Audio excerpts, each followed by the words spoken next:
ऐसा बिहेवियर रिश्तों को बर्बाद कर देता है। आज का हर दूसरा इंसान अपने रिश्तों को लेकर परेशान है। हर इंसान को किसी न किसी से शिकायत रहती ही है। फिर चाहे वो कोई भी रिश्ता हो, वो भूल जाता है कि उसकी इन शिकायतों के पीछे जो वजह है वो है उसका ईगो। सुनने में ये शायद बुरा लगे, मगर ये सच है। कितनी दफा ऐसा होता है कि हमें पता होता है अंदर से कि हम गलत हैं, पर फिर भी हम सॉरी नहीं कह पाते। क्यों?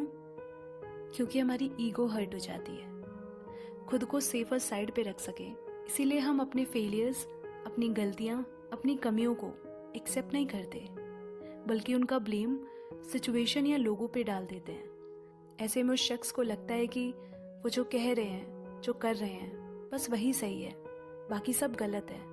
उनके पास सब कुछ है, उन्हें किसी की ज़रूरत नहीं है, वो हर चीज़ में परफेक्ट है। थोड़ी सी कामयाबी से वो अपने से नीचे वालों को भूल जाते हैं कि आगे उन्हें भी किसी की ज़रूरत पड़ने वाली है। ये ठीक बिल्कुल वैसे है जैसे अपने घर की छत से हमें बाकियों के घर नज़र आते हैं, बस अपना घर छोड़ के।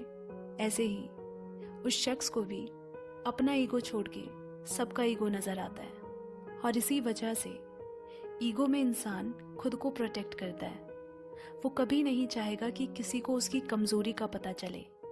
वो बाहर से खुद को स्ट्रांग और फेक स्माइल दिखाते हैं, पर अंदर से पूरे टूट चुके होते हैं। और सच बताऊं तो ऐसे बिहेवियर के पीछे इंसान को सिर्फ अपनेपन और प्यार की भूख होती है। तभी तो रिश्तों में एक जो डोमिनेंट होता है वो दूसरे को अपने हिसाब से चलाना चाहता है, वहीं दूसरा एक हद तक टॉलरेट करने के बाद उससे दूर भागता है और ऐसे रिश्ता खत्म हो जाता है।